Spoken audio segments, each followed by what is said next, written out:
आदि मानवों के समूह ने जब यह देखा कि केवल आखेट से ही हमारा भरण पोषण नहीं हो सकता, तब उसने पशुपालन व्यवसाय के बारे में सोचा। मानव द्वारा पशुओं को पालना सभ्यता के विकास के प्रारंभिक चरणों में से एक था।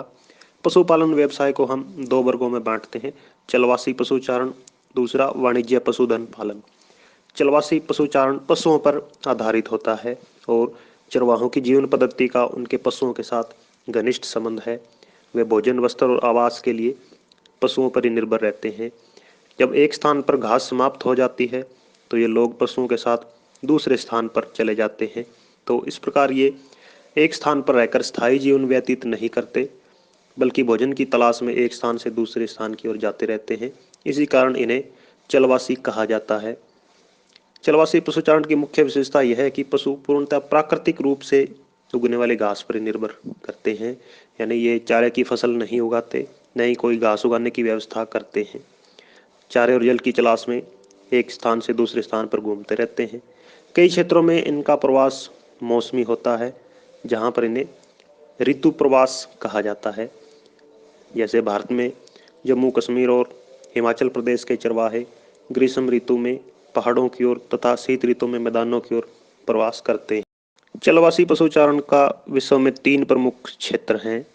पहला, उत्तरी अफ्रीका के अटलांटिक तट से अरब प्रायद्वीप होता हुआ मंगोलिया और मध्य चीन तक फैला हुआ प्रदेश। दूसरा, यूरोप तथा एशिया का टुंड्रा प्रदेश।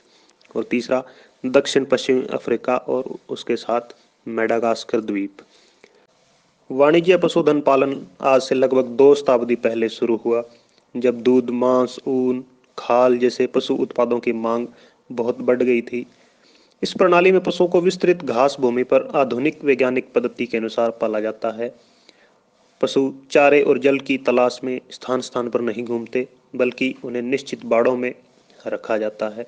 फिर पशु उत्पादों का राष्ट्रीय और अंतर्राष्ट्रीय स्तर पर व्यापार किया जाता है। विश्व के अधिकांश वाणिज्य पशुधन पालन क्षेत्रों में गाय तथा बैल अधिक संख्या में पाले जाते हैं, परंतु ऑस्ट्रेलिया और न्यूजीलैंड में भेड़ ही महत्वपूर्ण पशु है। ऑस्ट्रेलिया में विश्व की आधी भेड़ें हैं। वाणिज्य पशुधन पालन के लिए अति आधुनिक प्रौद्योगिकी का प्रयोग करते हैं। पशुओं के प्रजनन, नस्ल सुधार, रोगों की रोकथाम, बीमार पशुओं के इलाज आदि की ओर विशेष ध्यान दिया जाता है। पशुओं को बड़े बड़े बाड़ों में रखा जाता है। इन बाड़ों को प्रेरी क्षेत्र में रेंच तथा पंपास में एस्टेंसिया कहा जाता है। चराई को नियंत्रित करने के लिए इन्हें बाड़ लगाकर एक दूसरे से अलग कर लिया जाता है। जब चराई के कारण एक छोटे क्षेत्र की घास समाप्त हो जाती है, तब पशुओं को दूसरे छोटे क्षेत्र में ले जाया जाता है। पशुओं के लिए विस्तृत क्षेत्रों पर चारे की फसल तथा घास उगाई जाती है।